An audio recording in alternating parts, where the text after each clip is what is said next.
Matters in the name of Senator Siri Carney. Senator. Thank you very much, Caoirleach. Minister, you're very welcome. Minister, as you're aware, we have problems across the country with apartment defects. Over 100,000 apartments are affected, and the government has announced a remediation scheme some time ago now. And it has been very slow in commencing, but a portal was opened last December for submissions for interim funding as we await the bill for the overall remediation scheme. And the interim funding piece is where let's say if we take a block like Park West is being represented by Sam and Odette Doran of Not Our Fault campaign, they have made sure that all the surveys, everything is carried out, everything is done, and they are engaging with the fire officer and doing a fantastic job. And hopefully I would suspect that they are going to be the first to draw down from that scheme. But because they're so far advanced, they provide support services and advice to other owner management companies, and that has thrown up a major problem with the MUD Act. Now, an agreement or a priority was agreed that the Multi-Unit Development Act needed reform, needed serious reform. It was a very good piece of legislation at the time, but the lived experience has outdated an awful lot of its provisions. And one of the many things within it and this interim scheme shows up that you have, for instance, management agents charging fees for the administration of the remediation scheme, and thereby less money going back to owners who are affected by it. You will have only some have paid for the survey, and so only some should be getting back money, and then how do you administer that? Owner management companies are in the main run by volunteers. Other issues that arise are owner management companies planning or management agents planning to hold on to the monies from the remediation scheme and perhaps using it to upgrade to today's standards instead of the requirements within the scheme. Some have paid out money in good faith and are expecting to receive that money back from the government. But if the government decide to only pay it to the owner management company, then if that owner management company is dominated by, let's say, institutional landlords or even approved housing bodies, then because they have a vote for every unit rather than just one entity, one vote, they can often outvote the owner-occupiers within schemes. So the need for a regulator is very clear, and that regulator, it is proposed, would need to come in under the Multi-Unit Development Reform Amendment Act that is due. And although all of this is all Department of Housing discussion, the legislation for it and enforcement of it is the Department of Justice. So hence it's taken me a somewhat circuitous route to find myself in front of you here. What is needed is that you have a regulator who will be a source of information and resource, who will be a place to appeal for owner managers and can be an arbitrator where there are disputes, who can, for instance, they can perhaps be a conduit along with the housing agency who are administering this scheme. But let's say you have 30 owners in a scheme who have paid in, that money could be paid to a solicitor for the owner management company up through this regulator that then would ensure that solicitor, in the same way as we have in conveyancing, that solicitor undertakes to distribute those monies to the owners who have paid in good faith, and then with the residue going to the management company. That can be done by an undertaking from a solicitor. But I suppose our thing is, if you look at Park West, where they have really led the way, they don't have those problems because they happen to have Sam Doran there, who is very experienced and sorry, Chair, I've just noticed the time, but who is very experienced. But not every company has that, not every development has that. Thank you very much, Senator. Minister. Caoirleach, can I start by thanking Senator Siri Carney for raising what is a really important issue here, and I will respond on behalf of our colleague Minister Helen McEntee, who can't be here today unfortunately.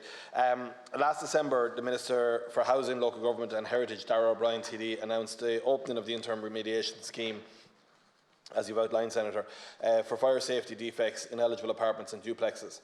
The scheme provides for the funding of emergency fire safety defect works in order to provide an acceptable level of fire safety in buildings pending the completion of the full remedial works. Apartments and duplexes built between 1991 and 2013 with eligible defects qualify for the scheme. The scheme, which has been administered by the Housing Agency on a nationwide basis, is open to applications via the Housing Agency's website. Given their current legal obligations and ownership of common areas, owner management companies, OMCs, will receive funding to carry out the necessary remediation works. Only applications from authorised representatives of OMCs will be considered, and funding will not be directly allocated to any individual homeowner. Although only applications from authorised representatives of OMCs will be considered, I am advised that the process is designed in a way that OMCs will complete the application through the assistance of competent professionals such as engineers, architects, quantity surveyors, as well as local authority fire service personnel. At the end of last month, May 2024, 154 applications had been validated by the Housing Agency across 27 local authority areas, representing a total of 15,743 residential units. The Department of Housing, Local Government and Heritage has also been advancing the steps to put the remediation scheme on a statutory footing as a matter of priority. Full remedial works, which will include all necessary fire safety measures, as well as those relating to water ingress and structural damage, will be funded under the statutory scheme. As regards to the establishment of an interim non-statutory regulator for OMCs, as you've raised here, I'm told that it's important to point out that the owner management companies are already subject to company law provisions, including their own memorandum of association. They are also subject to oversight by the Company Registration Office and the Office of the Director of Corporate Enforcement. Furthermore, the Multi-Unit Developments Act 2011, or MUDS Act as it's known, also acknowledges the risk of disputes arising in the enforcement of rights and the performance of obligations imposed by its provisions on OMCs.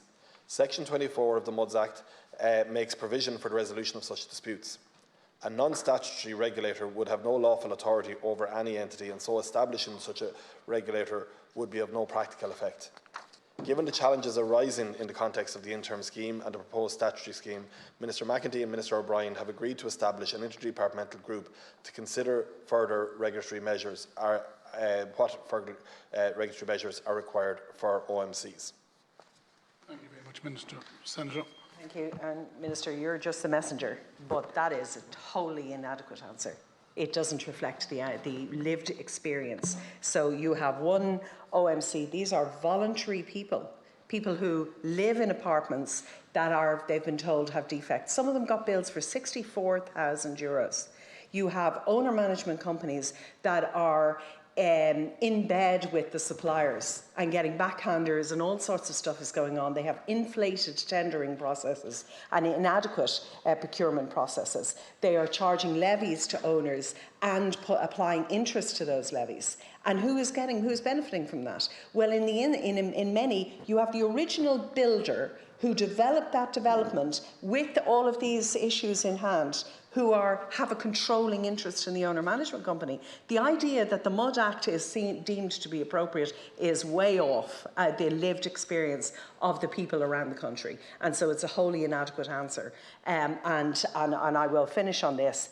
The fact is, we're looking for a statutory regulator, not a non-statutory regulator, a statutory regulator. Everything that's happened was foreseeable and is warned by people like Sam and Odette Doran. So there's no excuse for the delay in it. Thank you very much, Senator. Minister, you have 1 minute to respond. Thanks. Look, I'll bring the very important points you've raised back to the ministers. I do note from the wording of your motion it was an interim OMC regulator, so maybe that was perceived as non-statutory, but I take your points of view on board and the very serious points you've raised there, Senator Siri Carney. The Department of Housing, Local Government and Heritage has also been advancing the steps to put the remediation scheme on a statutory footing as a matter of priority. Full remedial works, which will include all necessary fire safety measures as well as those related to water ingress and structural damage, will be funded under the statutory scheme. Given the complexity of the issues, including significant amount of exchequer funding, this government has committed to assist affected homeowners. Sufficient time is required to ensure the scheme is fit for purpose, provides value for taxpayers' money and contains appropriate oversight and governance measures, which I'm sure you'll agree is important.